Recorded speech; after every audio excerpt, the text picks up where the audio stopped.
Welcome to Talking Grit, a Detroit Lions podcast.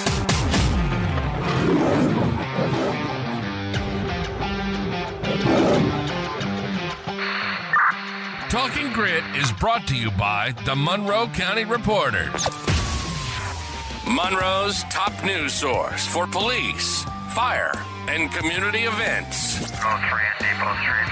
Truck boy at request. Follow them on Facebook, and for $2.99 a month, you can become a subscriber and get the news you crave even faster. The Talking Grit, I'm Jason Harwood, and with me, as usual, is Jacob Litton. Got a big show for you today. It is the first divisional matchup of the season. Us and the undefeated Vikings going for the top of the division right now. Whoever wins this will be the leader of the division after this game. So it's going to be a good measuring stick, I think, for both teams. Vikings have already had one interdivision game. They went to the Packers and beat them. So to help us out understanding the Vikings, we have a really big interview this week. It's going to be with Arif Hasan. He covers the Vikings in the NFL for Wide Left. You've probably heard of him before. He's all over the place, all over Twitter, a lot of other podcasts. We're very happy and very lucky to get him. So I'm sure you're going to enjoy this interview. It's going to get you ready for this Week 7 matchup. Before we get into the matchup, big news, Lions extended another one of their own, and from that 2021 draft class, and that's Aleem McNeil. Jacob, you want to tell us how much they signed him for and what you think of that? Yeah, so Aleem McNeil extension, he signed a 4-year, $97 million contract. He's got $55 million guaranteed. The average annual salary comes out to $24.25. So this year, his base salary is going to be just over $3 million. Workout bonus of $25,000. The cap hit is going to be $3.3 million. Obviously, especially after how last week went against the Cowboys, he's played up to this contract. Something we talked about in the offseason. We knew this was coming. We weren't sure how large the contract was going to be. And especially after the Hutchinson injury, seemed like Brad Holmes was rushing this one along. Like, let's just get this done now. We know what we have. We take care of our own around here. So yeah, very happy to re-sign Aleem McNeil. It's interesting that it's happening in the middle of the season. What do you think about that? That's right after the Dave Montgomery. It's like a week later, they're signing Aleem McNeil. I think this is it's different than the Dave Montgomery. With this Aleem, I think it's just getting ahead of the market, getting ahead of what's going to happen in this offseason. Right now, he's the 4th highest paid DT when this contract takes effect. I haven't looked at the free agent class that's going to come up, but I'm sure there's going to be some raises. They're going to want to re-sign him. They just decided to do it now, and I think it's, again, they're getting ahead of the market like they did with Amon-Ra, to a much lesser extent, Penei Sewell, but they got ahead on the Jared Goff thing. We started out being the number 2, and now he's number 4 or 5 down on the list, and I think that's the advantage. You keep your player happy, and also eventually the contract looks a lot better than it does right now. I think maybe a little bit high for Aleem, but it's going to look good in a couple of years. And we haven't seen how the contract's going to break down. Are there void years? Or, the details haven't come out yet. But yeah, I'm happy with it. Yeah, when you see those numbers, it always looks a little high right at the beginning when you first see it. Same thing we thought about Jared Goff. Like, you see the numbers and you see where it ranks. You're like, well, I'm not sure. We're going to have to see how this plays out. And then it didn't take very long at all for Goff's contract to look really good. I imagine it's going to be the same thing with him, especially with the production he's been showing. So, yeah, I'm okay with it. All right, let's move into the preview section. We're going to talk about the Minnesota Vikings, the undefeated Minnesota Vikings. We all saw that coming before the season. I know I did. Say that sarcastically. No one saw it. While we're on this, I jotted this down. Most experts and analysts really didn't expect them to be playing this well, ourselves included. But it's just, from the predictions I saw, had them in the 6 to 8 win range, and I had the Vikings going 7-10. We both had them finishing last in the division. But This is the quote that Jason says: "They are going to go 4-13. I don't have faith in their defense." Yeah. How do you feel about it now? Well, that's just, thank you for pointing out how stupid I am sometimes. But no, really bad tweak. We've seen the Vikings start out undefeated 5-0 before, and they've failed to make the playoffs a few of those times. So You're right. still could happen. The funny thing is, there's not much difference between the first and last place team in this division, just 2 losses. So you could go from first to last in a matter of 2 weeks. So it could still happen. But yeah, they've already won how many games I thought they were going to win going in. So good for them. But we're hopefully Lions take them down a peg. How are they becoming 5-0? Jacob, you want to talk about some of their impact players that they got?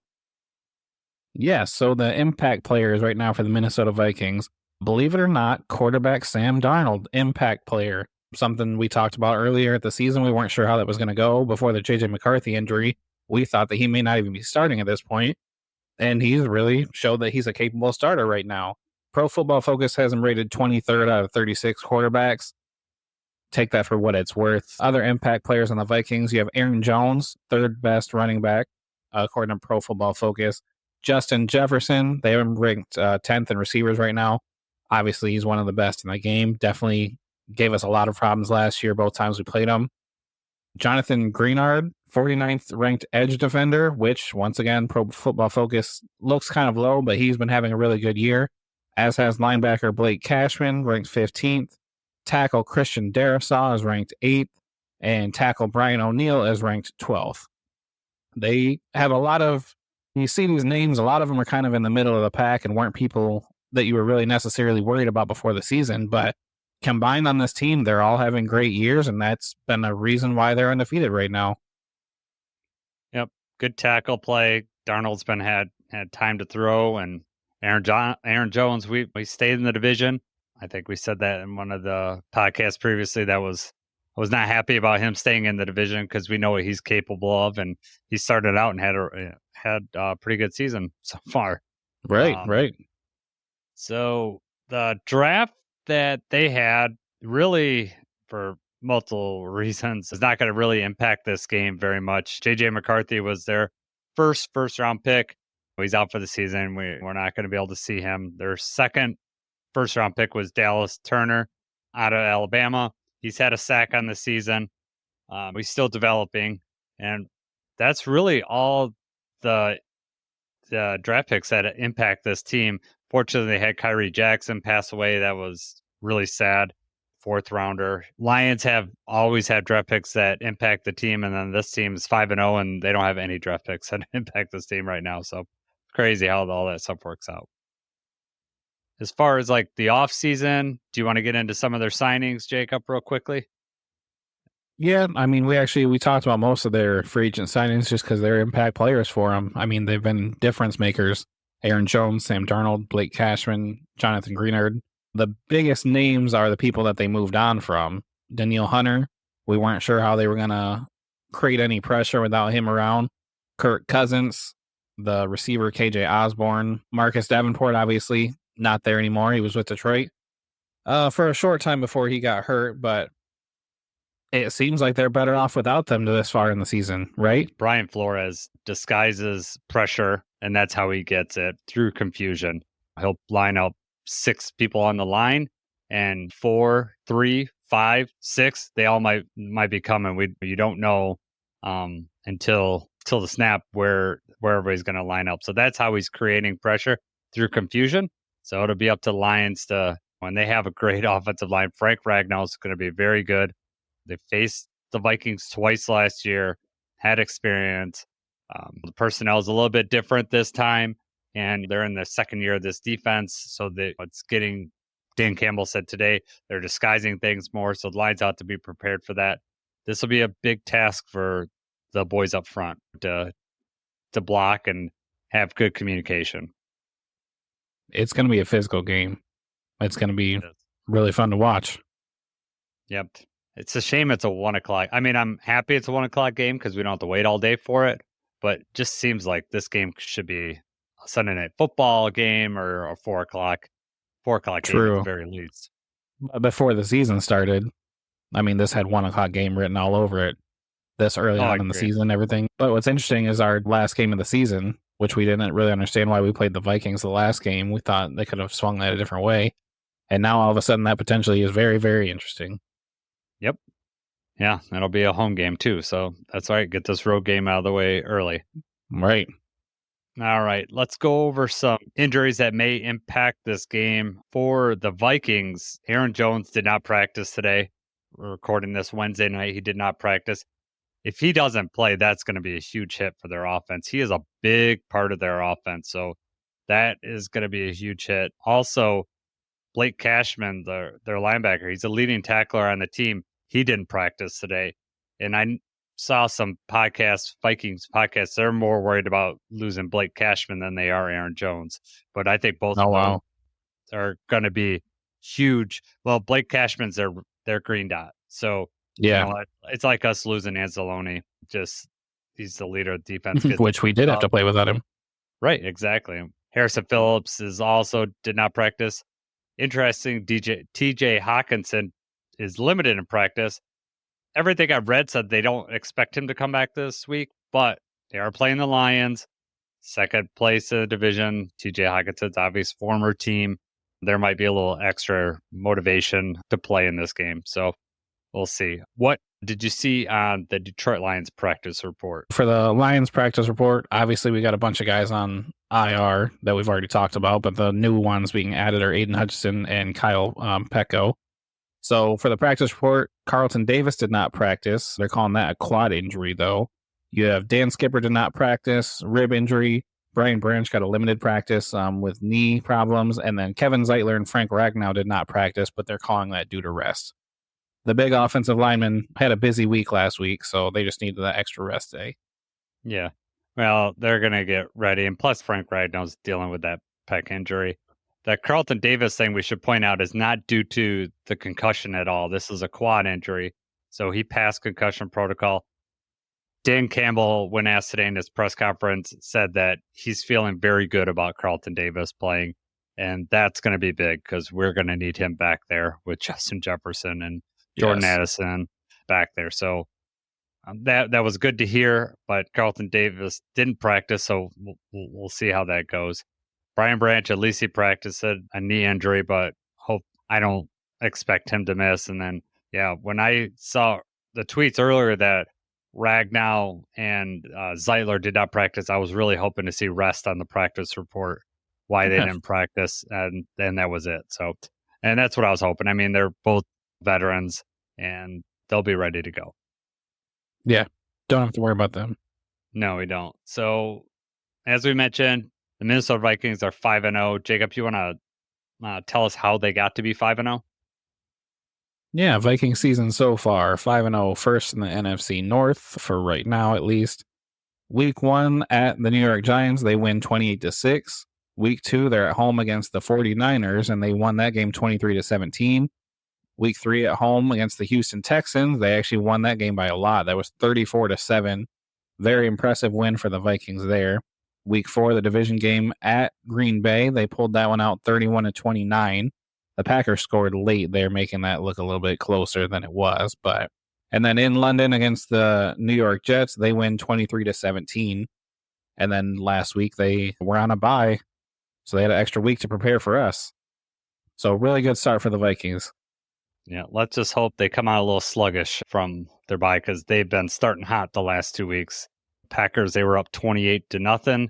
The Jets, they were up 17-0. So that's the pattern. Get up on teams early, and then their defense could tee off. So we'll have to watch that.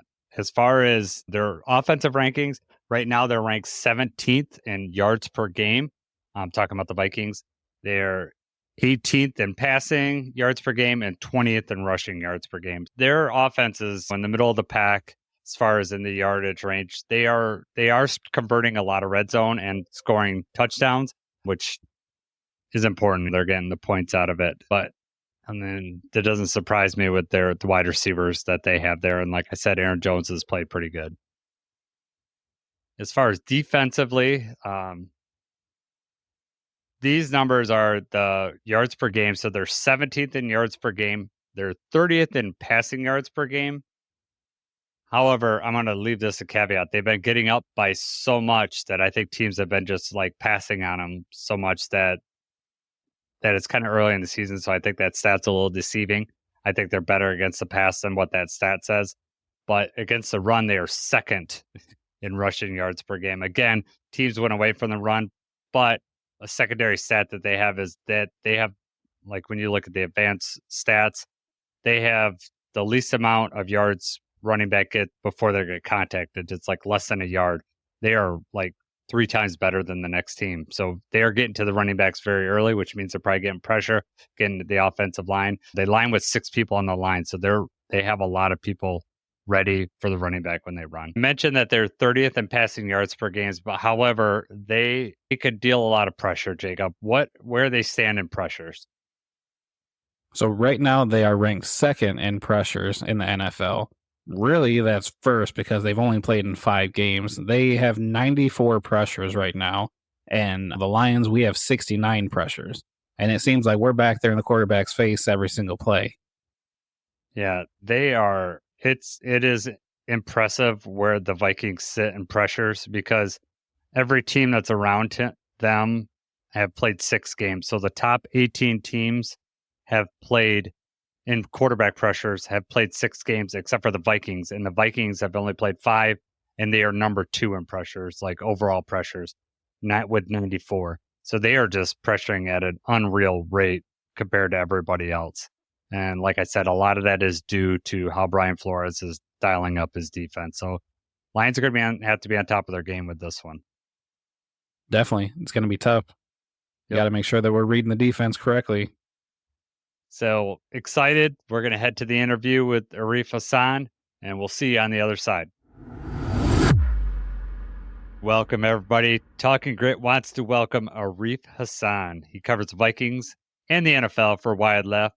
He also has his own podcast on the Norse Code podcast. You can catch him talking about the Vikings. Arif, thank you for making this happen. We had to delay it a little bit because of your basketball game, but didn't get the result you wanted, but I'm glad you're here with us.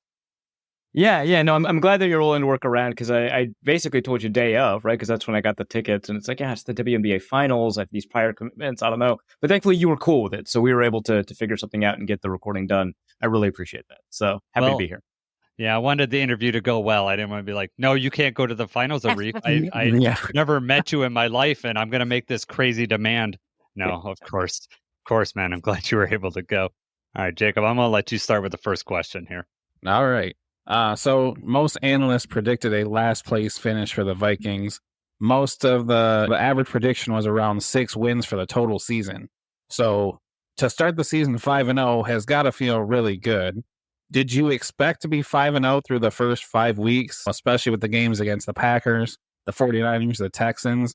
Realistically, before the season started, where were you hoping to be right now, and how do you feel, obviously, now that you're 5-0? Yeah, I'm not going to puff myself up and say I wasn't one of those analysts. Technically, I wasn't. I said that they would finish 3rd, right? That's so much better, right? So I'm still like wrong in a different way.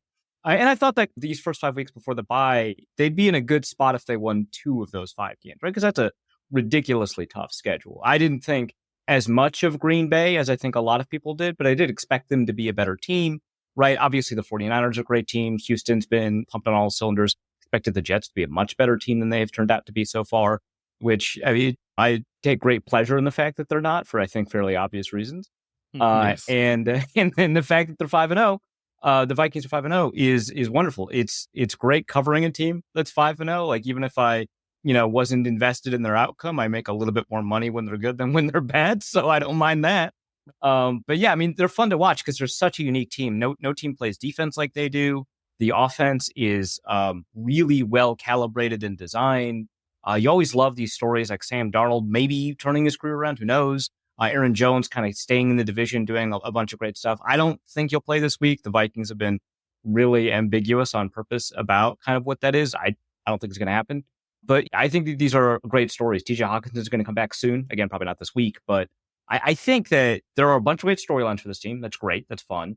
It's a good team. That's great. That's fun. And they're good in like really interesting and unique ways. It's not everyone's running the cover 4 stuff that we've been seeing a ton of. Yeah. So you've kind of touched on it. Sam Darnold, what have you seen from him? Because, he's had some really amazing stats, some gaudy stats. What have you seen from Sam Darnold that's different than, previous iterations of Sam Darnold? Yeah, I mean, it's kind of difficult to fully break it down because there's still the stylistic similarity to what he does. He's a pretty aggressive quarterback. He does make stupid mistakes every couple of games. That hasn't gone away. He still makes stupid mistakes every couple of games. In the first couple of games, he wasn't punished for it. In the last couple, he was, but the Vikings were able to endure. And that's kind of what he was at USC. That's what he was with the Jets. The thing is, the exciting plays that he wants to make, they're hitting. And part of that, of course, has to do the wonderful supporting cast that they have. Part of that has to do with the really excellent offensive game plan design coordinator coach situation that they've got going on with O'Connell and Wes Phillips. But he is just playing as a better quarterback. He played better when we saw him in San Francisco for about 50 or so dropbacks. He played better when we saw him in Carolina for about 6 games. And I think a lot of that has to do with, I think, more effectively managing like risk and reward, trying to determine what plays his arm can make and can't make. He still, loves the idea of being able to move around and escape the pocket and hold on to the ball, but he's holding on to the ball longer in Minnesota than he'd ever had in his career. And I think that that's more an offensive game plan thing than it is he's changed his tendency thing. I think it's the way O'Connell coaches. Cousins held the ball, I think, is one of the longest non-scrambling quarterbacks in the league the last couple of years as well. So I think it's a feature of the offense, but I do think that has enabled them to really give him the goods when it comes to creating explosive plays, because he really likes to push for them. And so the Vikings are like, well, if that's the case and we design our offense around explosive plays, then let's do it. Let's send these receivers deep. Let's make sure that we've got some answers to a couple of problems that they'll throw at us, and make sure that we've got the protection set up. And so I think that that's a lot of it. I think most of it is he is managing that risk reward calculus really well. Some of it is he's matured as a quarterback over the past couple of years. He didn't get that with the Jets. A lot of it's the supporting cast, a lot of it's the coaching, but it's really just he's the same play style, but it's just more effectively managed. He's got himself in a great situation in Minnesota right now. This is the best place for him. It's definitely fitting his strengths for sure. Yeah. I mean, it's a great pair of tackles and Christian Darrisaw, Brian O'Neill. So you've got that protection kind of set up. A little bit of worry up the middle. You can't have everything, but a really fantastic receiving group, I think. Obviously, there's Justin Jefferson. I consider him the best receiver in the league. And then you've got Jalen Nailor, Jordan Addison, who are playing, I think, above my expectations for them, and it put them in a really great conversation. I was actually writing because we had the bye week, so I was just like, I'll just watch every snap of the offense and see what I get out of it. And, one thing that I think could be the case is that Minnesota, by the end of the year, might be able to make a push for saying, maybe they've got a top 5 receiver group, right? Which, they're no strangers to. When they had, Diggs and Thielen together, that was pretty great too. But to have this group of 3, that's really fantastic. And so you'll get that. You'll get DJ Hawkinson back in a couple of weeks, and that's going to be really excellent. And I think that it's one of the best quarterback situations you could possibly be in from a supporting cast standpoint. You've got Aaron Jones helping you run the ball. From a offensive coordinator play design standpoint, Kevin O'Connell is a really excellent offensive coach.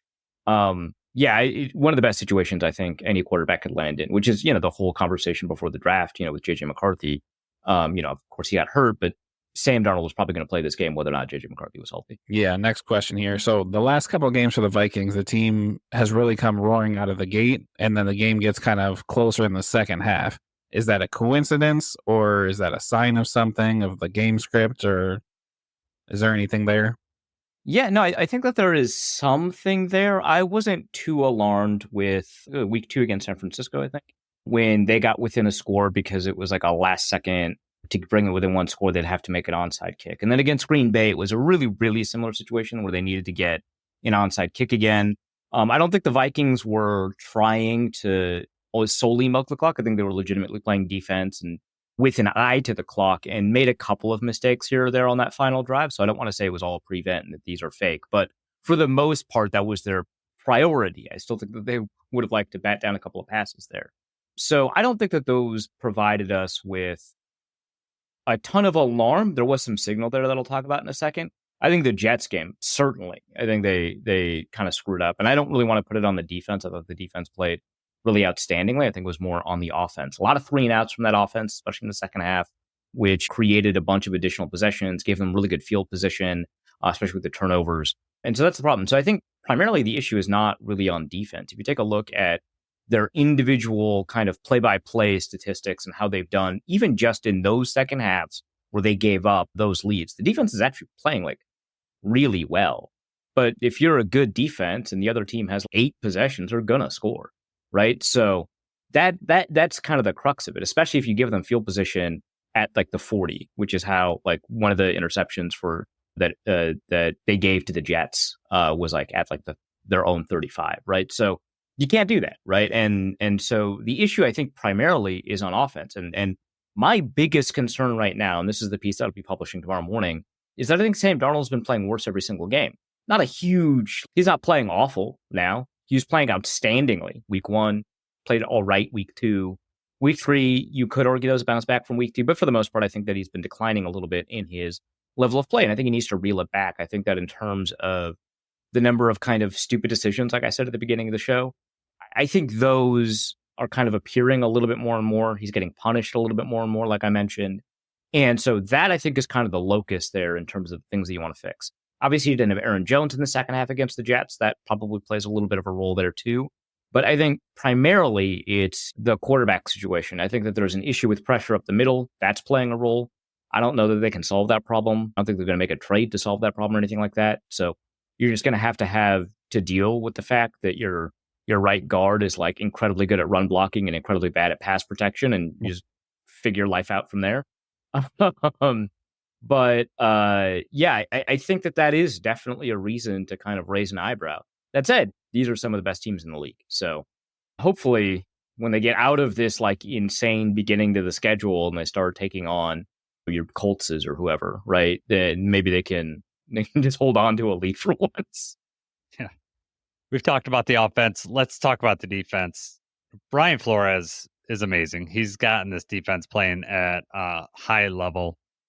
What is his secret sauce? How does he do this? What do you see as a Vikings reporter? Yeah, I mean, if I could break down everything, I think that his defense wouldn't be taking people by surprise, right? If a couple of podcasters can kind of unveil it. So I'm always going to be a little bit kind of, floored or flabbergasted. But I mean, it very much is a unique defense. Like I mentioned that he's not running like the same system as everybody else. And I made an offhand comment that everyone's running cover 4. He's also technically running a cover 4 system. It's just, sometimes there's only 2 guys underneath and you've got 4 high, 2 under. And that's a dangerous way to live, to have 6 guys in cover, right? And he loves it. A lot of the defense is to attack protections, figure out what the protections are trying to do, and always make them wrong. And this is something that we've been seeing a lot in defenses, like after kind of the Tampa 2 revolution died out. A lot of the ways that people have been attacking offenses has been by overloading the line of scrimmage, especially on third down. Flores does this on first and second down too. He's kind of crazy. And creating all these one-on-one matchups. And then you've got a pivot point to the center or the guard, maybe even a tackle, where they have to make a decision to turn left or right to take on a blitzer, and then the running back has to take the other guy. And whichever way they turn, they're wrong. That guy drops back into coverage, right? I think there's a lot of that. There's a lot of positionless football. So Josh Metellus has played safety, linebacker, nickel corner. He's played a tiny bit of edge rusher of all things. Andrew Van Ginkel, very similar, has played edge rusher, has played in the slot, has played off-ball linebacker. And I was asking them about it. I was like, hey, a lot of you are playing like a lot of different alignments. Like I know, like I've watched a lot of defenses where Smith will line up on the edge and then a defensive tackle, and occasionally he'll be standing up, but he'll be at the line of scrimmage. But Andrew Van Ginkel is an edge rusher, and he's lined up 4 or 5 yards off the ball. He's covering the A gap as a run defender. What is going on here, right? Ivan Pace is like a 5'10" edge rusher. What are we doing, right? I have no idea what's going on. I asked him about it, and he said, well, when he draws it up on the board, he doesn't put the position names down. They're all X's. And that is like a constant reminder that everyone has to know everyone's assignment on every play, right? And has to know the techniques that are associated with that assignment, because you might be in a situation where you're reading the play and realize, okay, well, because of what's been happening here, the guy next to me has to do this. And if he does that, that leaves this area open and I have to cover for him, which means I have to do something that traditionally my position is not associated with. So they have to learn those things. It's a really difficult thing to learn, but at the same time, you can play really fast once you pick it up. It's a little bit like, I don't know if any of you are fans of soccer, but like the old, like the 1970s Dutch football team, the national football team, they played what they call total football, where they would swap positions mid-game or even mid-play and just play each other's positions so that they played this like really fluid type of offense. It's like that on the defense for the Vikings, where they'll just like swap based off of calls that are happening pre-snap or even mid-play. And so that's like a lot of it, but they also have a really good understanding of what quarterbacks are trying to do against blitzes, right? Because a lot of times these blitzes bring an unblocked rusher, which means it's on the quarterback, and the quarterback has to make a decision about what to do about that unblocked rusher. Very often you throw into the blitz because someone's vacating their coverage. Sometimes you've got a hot route, right? And you throw into the hot route. Sometimes you've got a check down that you're always going to have, not necessarily a side adjustment or anything like that. And if you have an understanding of what that quarterback's general responses are, you've got the ability to kind of poach what those throws are going to be. And so you've got a safety coming in off the edge, and that their response to having kind of that vacated area is to have your tight end cut the route short, turn around, and run a really quick hitch. With that, then you can have somebody who was at the line of scrimmage at like defensive tackle or something like that. Doesn't have to literally be a defensive tackle. Andrew Van Ginkel actually just did this against Aaron Rodgers. And they can drop into that coverage, into that area that throw was supposed to be, and they'll grab a pick. Like I said, that's exactly what happened to Aaron Rodgers. They knew exactly That was what a great play. would be. That was fantastic. Right. And He the took it to fact the that it was house. a pick six, Right. and I asked the players after the game, I was like, hey, so pick six, what's that about? And Jonathan Grenard was like, yeah, I didn't think that was going to be a pick six, but then I saw Harrison Smith throw a block, and I was like, I guess we're doing this. and 8 seconds later, it's a pick. It was an incredible play. But yeah, I mean, they're doing a lot of stuff where they have got a pretty good understanding of what they think that quarterback is going to do in response to the types of pressures that they throw. Otherwise, the areas that they leave vacated are pretty consistent. They leave the flats vacated, and they're good tacklers. And so they're like, okay, you're going to throw screens against us. We're just going to be good at tackling. So that's like a lot of it, but it is really difficult to kind of, if the bullets are live, you're a quarterback. It's tough to figure all of this out. Absolutely. Yeah, that was perfect. Rodgers fell right into that trap. That was an amazing play. I mean, just a really good defensive game plan that week. So the Vikings blitz at a league high rate. Jared Goff's passer rating against the blitz is 128. He's 91 when not blitzed. Do you think that will alter their blitz rate, or do you think they're still going to keep bringing the pressure? Oh, they're going to keep bringing the pressure. If you take a look at Brock Purdy and Aaron Rodgers' career against the rating against the blitz, very similar. They punish blitzers a lot. They punish blitzing a lot. And that has never stopped the Vikings. They did like last year, Justin Herbert, same thing. They were like, yeah, okay, well, you're good against the blitz. Are you good against our blitz? And generally speaking, the answer's been no. So like, why stop, right? So yeah, they're going to keep bringing the blitz. They're going to design the blitzes around kind of like what they expect Goff to do. I know that Goff likes to throw over the top of blitzes instead of just replace blitzes with throws. When you've got somebody like Jameson Williams, it does make a fair amount of sense. So they'll probably have a plan. I'm not smart enough to kind of figure out what that's going to look like, but I think they'll take that as a challenge rather than as a caution. Right. We got the right guy, Jacob. This guy knows he's got an answer for everything. So I love it. Yeah. Jacob. I know you kind of mentioned this briefly earlier, but I'm going to ask anyway. So for the second straight season, the Vikings have traded for running back Cam Akers. Do you think this is because of the Aaron Jones injury? Do you think it's just because of how much they were using Jones, or what's the reason for bringing him back now? Yeah, I mean, his usage pattern was higher than it ever was in Green Bay, so that's like certainly a consideration. But I think it's the injury. Like they said explicitly, not because of the injury. Yeah, I don't believe it. Interesting timing to make a trade. Not that because a ton of teams made trades, right? But interesting timing to make a trade for a running back, and when your other running back is hurt, you sure that's not the reason? I mean, they like Cam Akers a lot. I personally, I don't see it. I don't think he was like a particularly super effective runner in Minnesota last year. I don't think he was a super effective runner for Houston. You take a look at the production that you saw from Joe Mixon and Dameon Pierce. Vastly outproduced him. Only Ogunbowale was like worse than him in that backfield. And I don't think he's got the same cutting ability, which, I mean, you can't really blame him for 2 Achilles injuries, right? That's crazy. But it is what it is. And I don't think he when they asked Kevin O'Connell about it in like late September, like before the Houston game, hey, you're about to play against Cam Akers. What do you like about him? He went on about how great a kid this was, how he went through all of this and never complained, and how he battled through a bunch of adversity. And that's all probably true, right? Like I'm not going to knock that. But I don't know that he's like good at running back. So I don't know. But the Vikings have consistently proven me wrong over the past year and a half, 2 years. So I'm not going to be like too up in arms about a 6th round, 7th round conditional swap.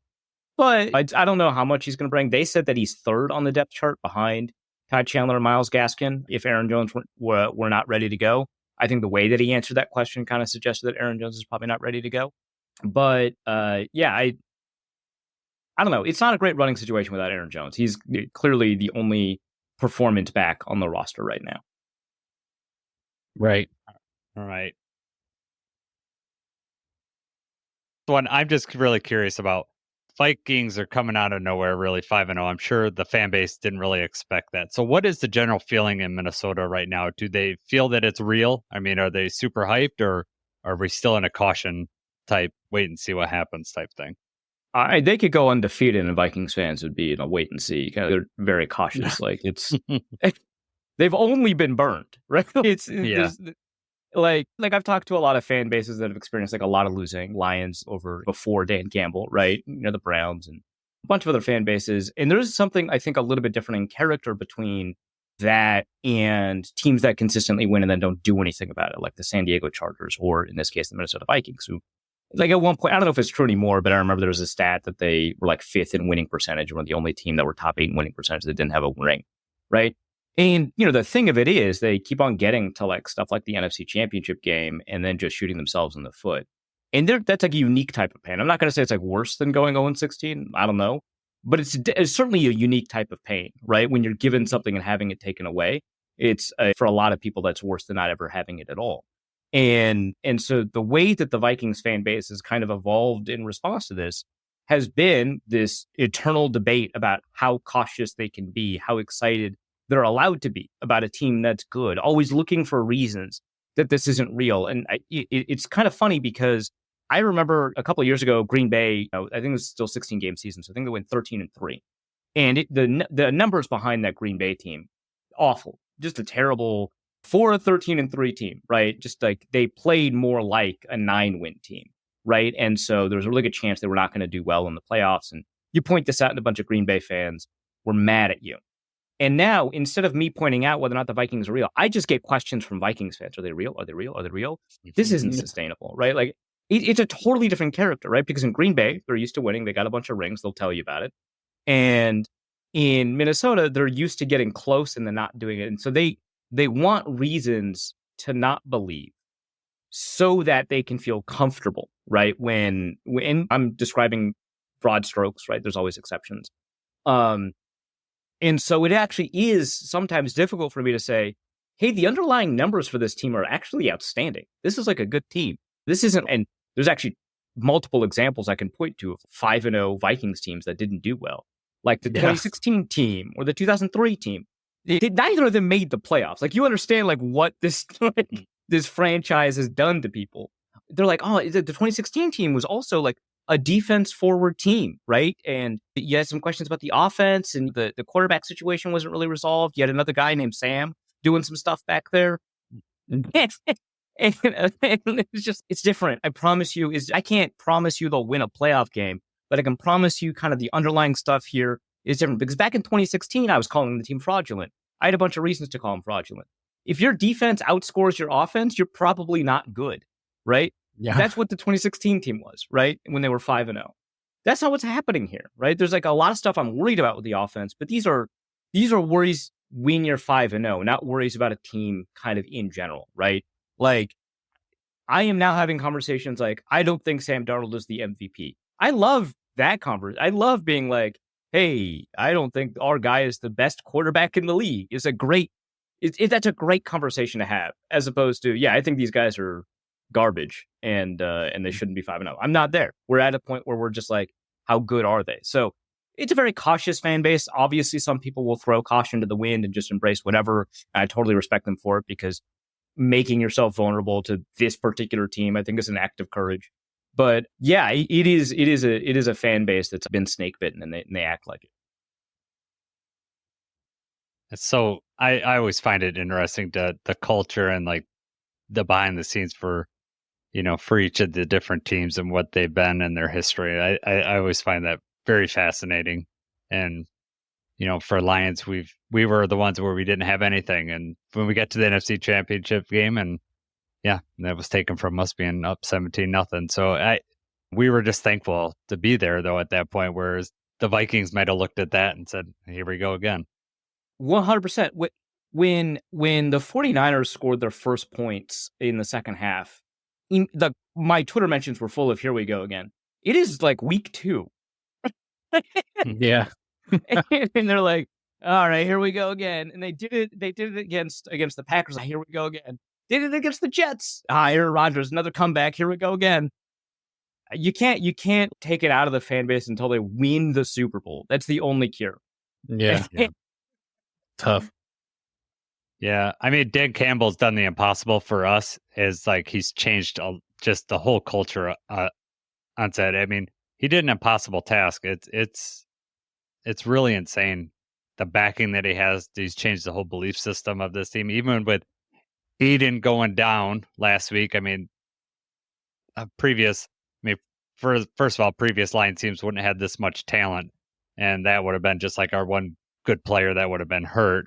But yeah, I don't feel like the ceiling's crashing down on us yet, even though the rest of the league may feel that way and look at us like we're crazy if we're in denial that we still have any sort of chance without Aiden. But it's crazy what you can get used to. Yeah, I mean, like when I saw Calvin Johnson return, I think it was like for a draft video or something like that. It was like Calvin Johnson was in the building. Oh my God, the Lions are making up with everybody because he was on the outs, right? Like they wanted their money back, and he was like, "F you," and it's like, I get it, dude.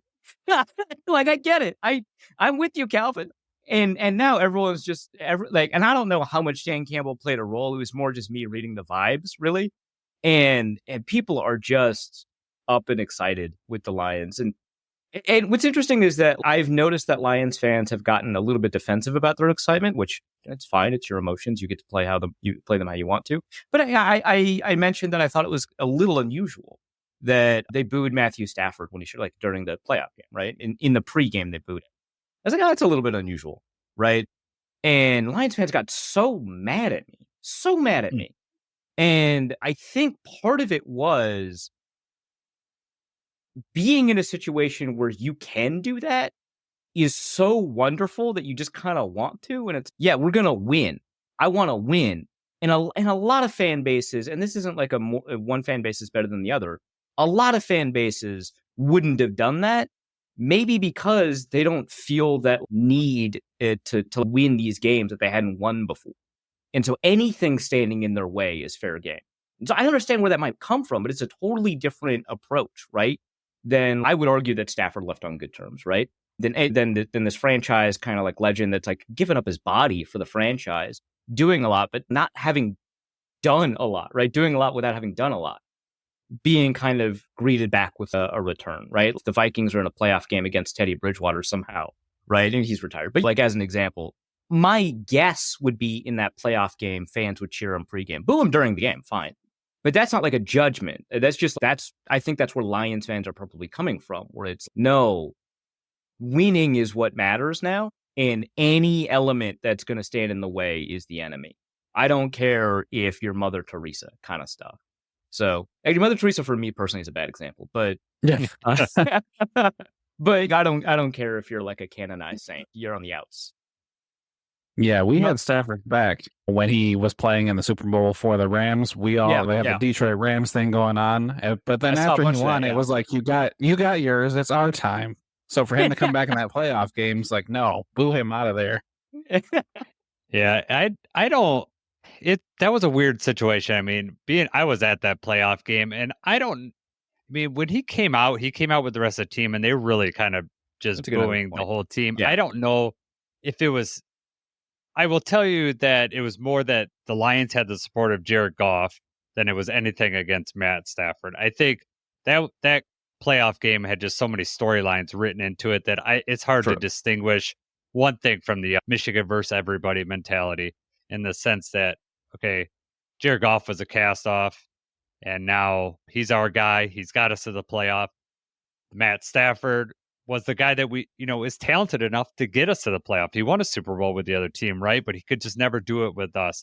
And that was our quarterback. And we felt a real connection with him. But Jared Goff took us to a place that this team hadn't been in 30 years. And Matt Stafford never got us to that place. So I don't know. I still think, I like Matt Stafford. I liked him when he was here. I was glad that he left and got his ring. I was happy for him. It was frustrating from a Lions standpoint when you would hear national broadcasters all of a sudden talk about Matt Stafford's like how elite good he is. quarterback. And it's, well, Yeah. he's magically like 4 times better, right? Well, I mean, Yeah. you would get so frustrated. People would be like, "Oh, look at this no-luck pass from Patrick Mahomes." Well, Stafford was doing that with Detroit. I mean, he's doing that, and they were critiquing him. And that look at his sidearm throws. All that stuff was when he was with the Lions. That was Yeah. bad. And yeah, then when he went to- people would ask in press conferences, "Are you going to change your mechanics?" And he's, what are you talking about? I remember that. Yeah, with the Yeah. Lions. Yeah. Yep. Yeah, it was just. But when you don't win, you get those type of questions. You get those critiques. You just do. And he just didn't win enough with us. And it is what it is. Thank you for this interesting. It was really good to hear your perspective outside, and just Right. I haven't had that conversation with a writer from another team about the Stafford thing. So that was the interdivision. You obviously had a lot of experience with Stafford. So Yeah, but I mean, he got hit a lot when he played against the Vikings. oh my god, It was yeah. brutal. Yeah. So maybe that's also why I'm a little bit more sympathetic, because I've seen him get beat up maybe more than any other rival team. Oh yeah, he is. Well, he is one of the toughest. I mean, he had his first couple of years were injury riddled. He broke his collarbone. Did that That type of comeback thing. against the Browns, that's still up on like the NFL YouTube channel where he's mic'd up. That's Yeah. legendary stuff, man. For Incredible. sure. Yeah, we talked to another Tampa podcaster about that, and just that's just the Iconic. ultimate sign of toughness. I mean, just Yeah. and the thing that they had him mic'd up, which makes it, because all everything else, if it's not mic'd up, it's an urban legend. Someone on the sideline, and I heard Stafford say this, but we get to hear it all, and it's real. It's not like he's saying it for the mics. I mean, that was Stafford at the crazy. Any predictions for this game that you see? It doesn't have to be a score, it doesn't have to be an outcome or anything like that. Any prediction that you see coming?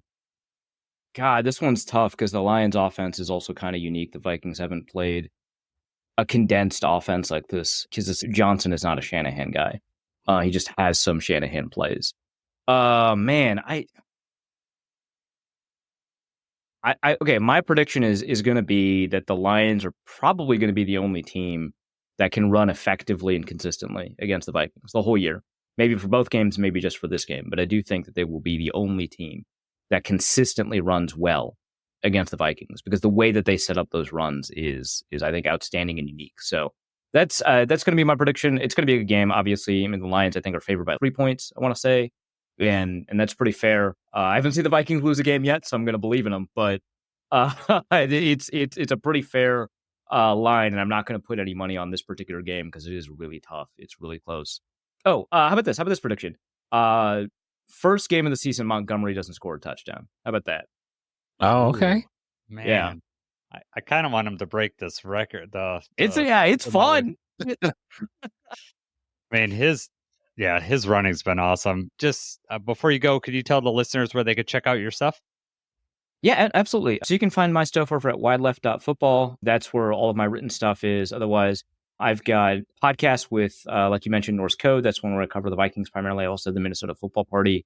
That's in the Locked On Network. And then I've got a new podcast that just talks about like culture in the NFL called 60-Minute Drill. It's with a tech writer named Ed Zitron and kind of an online culture personality named Caleb. It's a ton of fun. We've got 3 episodes out. People have responded really well to it. So a bunch of podcasts, all my written content's over at wideleft.football. You can find me on Twitter at Arif Hasan NFL. All right. Well, thank you very much, Arif. All right. Hope you enjoyed that interview. We're going to get into our analysis of this game here. Jacob, any stats that you think we should be aware of? Yeah, I'm just going to run down just their rushing defense because that's really what we talked about. They're really strong with.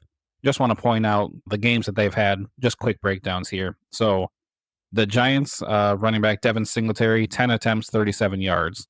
The 49ers, Jordan Mason actually was running back in that game, 20 attempts for 100 yards. The Texans were without Joe Mixon, so they had Cam Akers, who had 9 attempts for 21 yards in a blowout loss, which is funny because Cam Akers is now a Minnesota Viking again. But then you have the Green Bay Packers, Josh Jacobs and Emmanuel Wilson combined for 17 attempts for 78 yards. And then the Jets, Breece Hall, Braylon Allen, 14 attempts for 36 yards. So there's a decent mix here of either them not having a whole lot of attempts or it's just the run defense actually was playing pretty well. That's the reason the run defense is ranked so high, which kind of said before, is that teams aren't really running the ball against them.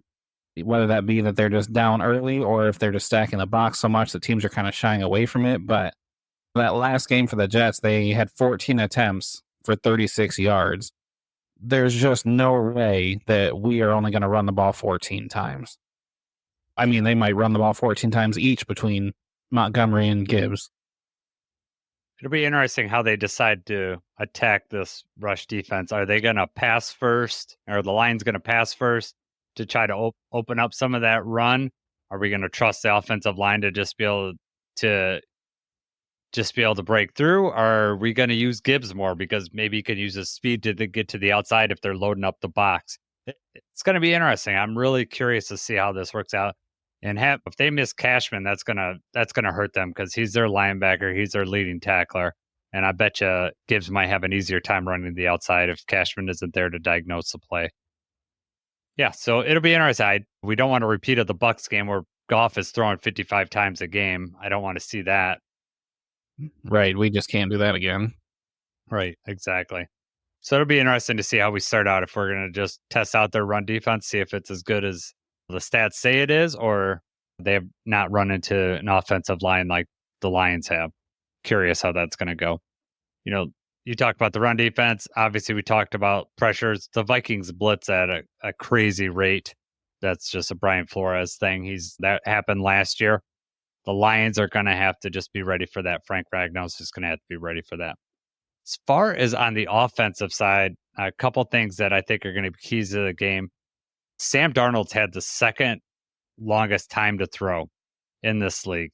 And if you're going to give him that amount of time, Justin Jefferson's going to get open, or he's going to work into a PI or something like that, because it's hard to keep up with him for that long. So we're going to have to watch that.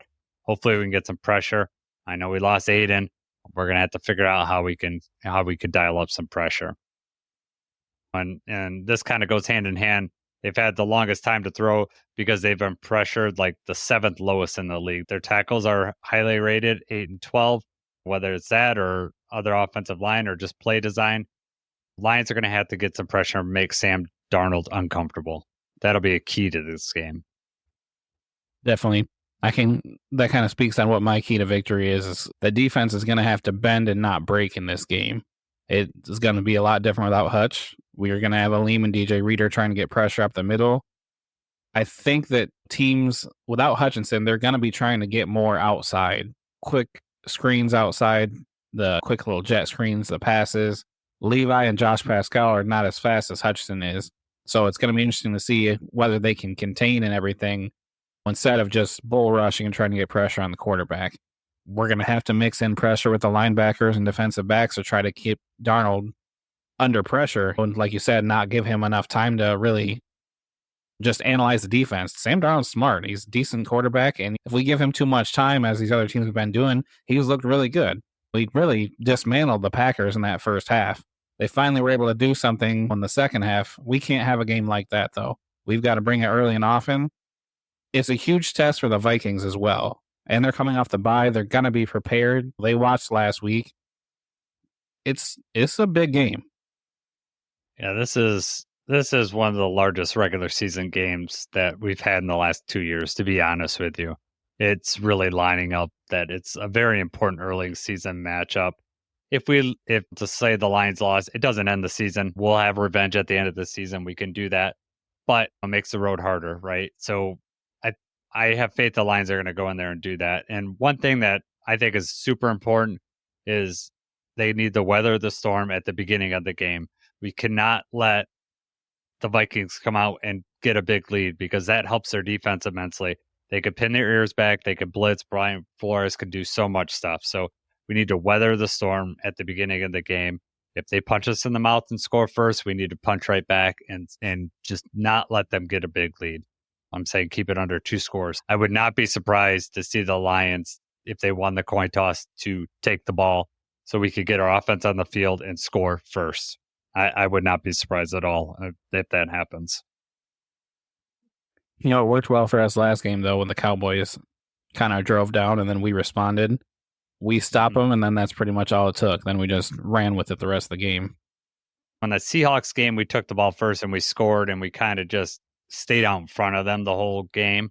And I could see this being a similar type thing. Just we want to keep the Vikings guessing, and if we're playing from behind, I don't want to let them be able to pin the ears back and just go, Right. or him send the house. That's going to be tough. As far as on defense, one thing that we don't have Hutch, right? What I don't want to have happen is that everybody thinks I need to do so much more because Hutch isn't here, and everyone tries to be a hero, and we get out of place and we try to just make plays. I want people to make plays, but I want them to do it within the scheme and not try to be a hero. I think that that's going to be a big inclination, especially this week, to just try to replace Hutch, and just not going to be able to do that. We're going to have to do different things to kind of mitigate his loss, blitzing, moving around packages, do more stunts, those type of things. That's what's going to happen. Yeah, the pressure is really going to be on Trevor Nowaski, James Houston, some of these guys that are going to be lining up on the edge. I think those will be the ones that may be feeling the pressure of trying to have to replicate what Hutch was doing. Anyone else gets their reps and they're out there enough where I think they know the scheme, they know what their responsibilities are, and they're part of the team. Right, but even that, you might feel like Alim might feel like I need to get more pressure up the center because Hutch isn't right next to me. I'm not saying that he's the only one, but everybody could kind of feel like I got to do more. They need to do more. You do, though. You do have to take it to the next level, but... Yeah, but you can't overextend yourself and just get yourself out of position on a defense. And Right. You can let the running back gash you, or we run out behind Darnold, and Darnold can run a little bit when like the Brock Purdy vein where he can run out and get you a first down. But you got to still stay in position, stay true to the defense, and just not try to do too much. I think there's going to be a tendency to try to overdo it.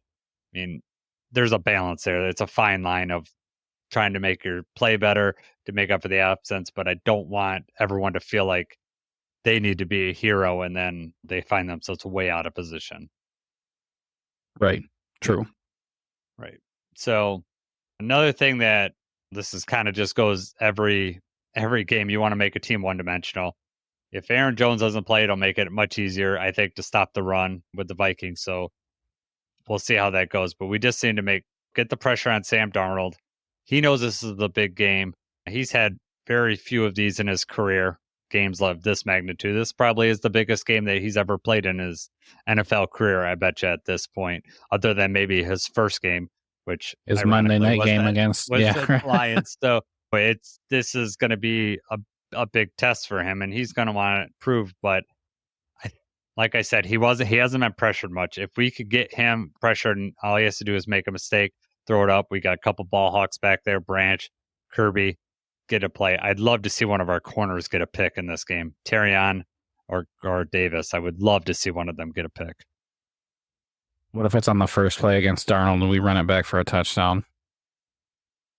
No, it would be the opposite. So like we would throw because Darnold threw the pick, right? Darnold threw the pick, and then they proceeded to thrash us. Well, I mean, Darnold didn't thrash us, but the Jets did. Yes, that was embarrassing. I don't even want to think about that game. That was gross. Right. You got any more keys to victory? I have one more, but if you got one, I've got one offensive key to victory, and that's to sustain the drives and wear down the defense. The running lanes are not going to be as big this week as they were against the Cowboys, where we weren't getting touched till we were 5-6 yards past the line of scrimmage. This one's going to be a lot more physical, so we are going to have to wear down the defense. I think the game plan is going to look pretty close to what it always does. We're running the ball, we're softening them up, then we're spreading out our receivers and trying to use our play calling to our advantage. Goff has been really good against the blitz. As long as he's reading the defense properly and taking care of the ball, I think we're going to have some longer drives that are kind of tiring out the defense, and that's going to get us consistently in scoring range. That's kind of one of the keys to victory, though, is Goff going to be able to read the defense? They're coming at you with a lot of different looks. Or is our run game going to be effective right from the jump and make Goff's job even easier as it has been, where he doesn't have to do that as much? Yep, I think mine kind of goes along with that. The Lions just need to keep it at third and short. They need to stay ahead of the sticks. If you get to third and short, Brian Flores, isn't going to be able to send the house as much because we could hit the hot receiver, get the first down. We could maybe even run it if it's 3rd and 1, 3rd and 2. So we just need to stay ahead of the 6. We start getting 3rd and long, and man, Brian Flores is really going to try to confuse you, and you don't know if he's going to send 6 or just send 3 and back everybody up. I mean, there's a lot that Jared Goff is going to have to diagnose pre-snap and post-snap. I think he said today there's like a million micro decisions that he's going to have to make, with a defense like this. So if we can, get rid of some of those decisions just based on getting 3rd and short, and then he just knows if they send the pressure, he needs to go to the hot receiver just to get a short 2 or 3 yard gain for a first down. That's going to keep the 6 going. And I think you're right. The running may come tough at the beginning. We just need to keep moving the sticks, but we just need to keep wearing them down. And then we'll have a Rams situation where they're just gassed by the end of the game and we can, pound them into submission. So it's going to be a tough game. I'm really looking forward to this game. As a football fan, just in general, this is going to be a great game. Lions fan, this is a very important game. And for the Vikings, this is going to be like, are we for real? I know we're 5-0. We're one of the last, there's only 2 undefeated teams right now. They want to prove themselves too, because there's probably not a lot of people that believe that they're a true 5-0 team right now. Even though they've won and beat some quality opponents. They had a tough schedule at the beginning of the year and faced some teams probably at the right time. They missed the Texans with Joe Mixon. CMC was gone with the 49ers. But you beat the people in front of you, and they've done that. So they have had a lot of those circumstantial things where it's like you said, no Christian McCaffrey. That was the game where they had a 97-yard touchdown pass that ended up being the difference against the 49ers. Green Bay, they were blowing them away, and then they let them come back, and they were outscored 22-3 in the 4th quarter. Their last game against the Jets was their worst game statistically. The difference maker of that was how well the defense played, and they had that pick 6. It's funny because that's football, right? That's NFL. A couple plays are different, and then this team is 2-3, and even with the stats they have right now, then it's a way different conversation, and people think that they are in last place where they belong. But instead, the ball bounces their way a couple times. They're 5-0, and they look legit. And it's time to prove we are legit. So we're going to see how legit they are if they're able to hang with us. Right. We showed America last week what type of team we are, 47-9 over the Cowboys. This will be another prove-it week. I mean, every week in the NFL is a prove-it week. This one just happens to matter for first place in the division. Be nice to get in our rightful seat as the leader of the division, where we all expected the Lions to be and expect them to finish as well. So, yeah, it's going to be a great game. Can't wait to watch it. So, without further ado, let's get to, unfortunately, our grit picks. Grit picks. Unfortunately, why do you say it like that, Jason? Because we got to talk about how terrible you are. Yep. So, I'll let you could rub it in. I'll let you. Are you sure? Okay. These. Yeah. All right. So this is how grit picks went last week. Thursday night football, 49ers at Seahawks. I picked the 49ers. Jason picked the Seahawks. The 49ers win. Good start for me. Sunday night football, Bengals and Giants. I picked the Bengals. Jason picks the Giants. Yet again, Bengals win. I'm up again. And then Monday night football, Bills versus Jets, which I actually said in the pod. I said the Bills were going to win, and I said Devontae Adams was going to be a Jet by like Wednesday or Thursday. Mm-hmm. So I missed because he was a Jet even sooner than that. But I picked the Bills, Jason picks the Jets, and the Bills win.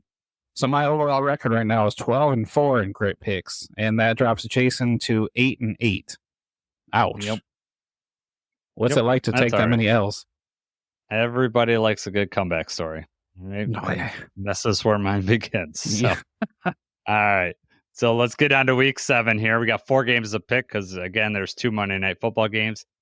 I still hate two Monday night football games, but just the world we're living in right now. So since I'm last place, I'll pick first. Broncos at Saints. Going with the Saints this time. Off to a good start already. Broncos are favored by 3 points. They are in New Orleans. The Saints are going to be without Chris Olave, Cesar Ruiz, Rashid Shaheed. Derek Carr is probably not going to play. Patrick Surtain is not going to play for the Broncos, so that makes this more of a 50-50 game for me. But I know that Sean Payton really wants to win this game, so Denver is going to do anything that they can, and I have the Broncos beating the Saints here. All right. Lattimore is going to get a pick on Bo Nix. It's going to happen. Sunday Night Football, Jets at Steelers. Right now, the Jets are 2.5-point favorites. Rodgers has Devontae Adams back. I tweeted this right away, but magically Adams' hamstring is back to 100%, and he's ready to go and ready to play. Yep. Which, who saw that coming? We knew what it was. Rodgers blamed Mike Williams for the interception that he threw. Now Mike Williams is on the trade block. Devontae's going to be playing.